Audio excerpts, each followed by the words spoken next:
Melatonin. This hormone is produced by the pineal gland in the brain.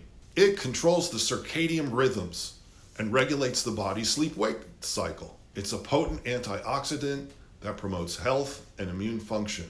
According to a 2005 study, melatonin enhances both innate and cellular immunity. It stimulates the production of cells that become granulocytes, macrophages, and natural killer cells. Immune system messengers, interleukin 6 and 11. Manufacturing is increased by melatonin. According to a 2005 paper, more helper T cells, CD4 cells, are made after melatonin supplementation. It inhibits lung inflammation caused by proteins linked to the respiratory distress syndrome in COVID-19 infection, as in melatonin is for more than just sleep. Melatonin also reduces tissue destruction during inflammatory immune reactions.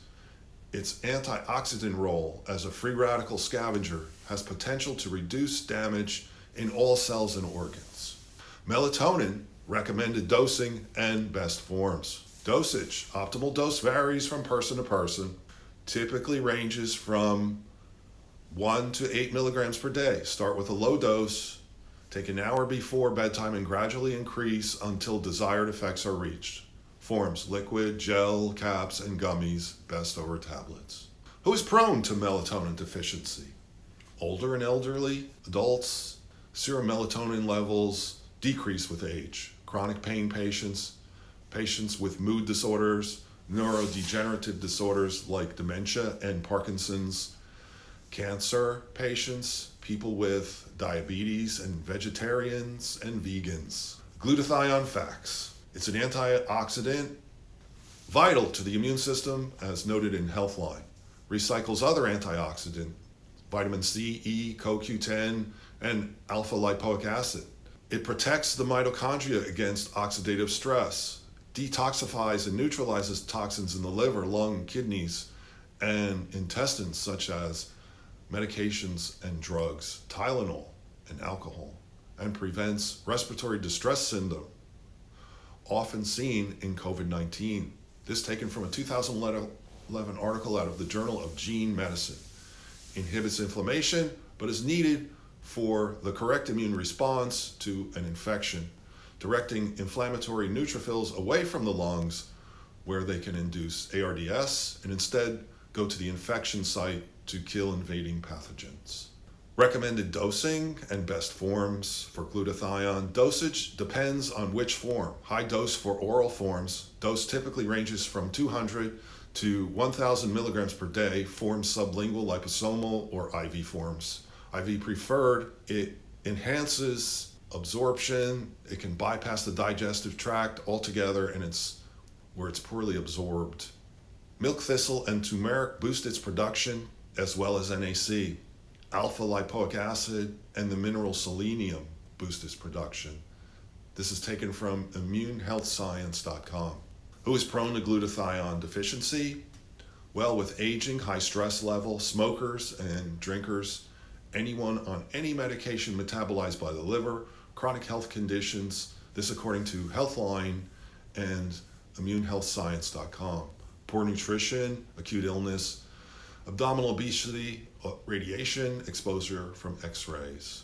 NAC, N-acetylcysteine facts. NAC is beneficial in ways that it helps the liver detox of free radicals, prevents cytokine storm, and its consequent pulmonary edema and lung failure in COVID-19 infection, according to a 2020 review out of the Journal of Therapeutic Clinical Risk Management. After 3 days of IV NAC treatment, 40 milligrams per kilogram per day, 61 adult patients with mild to moderate lung damage had significant improvement in systemic oxygenation and reduced need for ventilatory support. The mortality rate was also slightly reduced in the case report of a patient with H1N1 with septic shock who was treated with NAC and Tamiflu, which resulted in improved sepsis and eliminated their lung infiltrates, otherwise known as pneumonia. Recommended dosing for NAC and best forms. Dosage 500 milligrams is most common, but much more may be ideal for certain health conditions. oral tablets, capsules, powders, or liquids, effervescent tablets or liquid have best bioavailability. Who is prone to an NAC deficiency?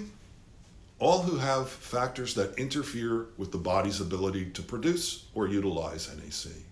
Number 1, poor diet. A diet lacking in protein.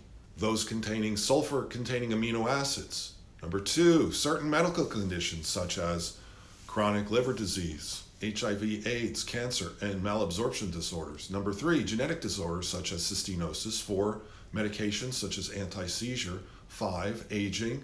As people age, their bodies may become less efficient at producing and utilizing NAC.